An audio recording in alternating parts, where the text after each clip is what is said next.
So guys, once you see this screen, just press on any key to exit. It will then take you into Windows.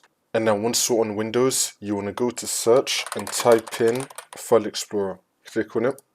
And now once we're here, on the left hand side, you want to click on this PC.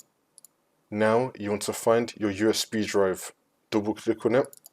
You want to find the txtsetup.sif file.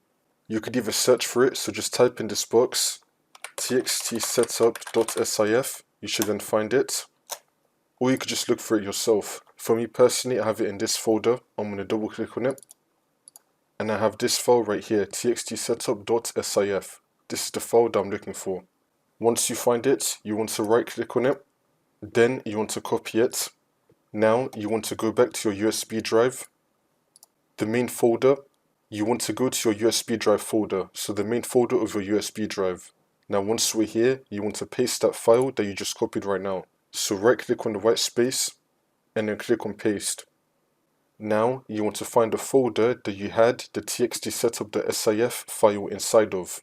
This is the folder for me right here. You want to rename the folder that you had the txtsetup.sif file inside of.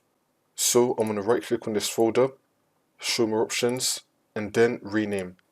You want to call this $, capital letters WIN underscore NT $, dot, this symbol, I don't know what it's called, I forgot, BT in capitals.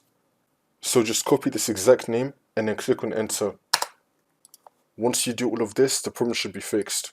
You can restart your computer, then the problem should be fixed.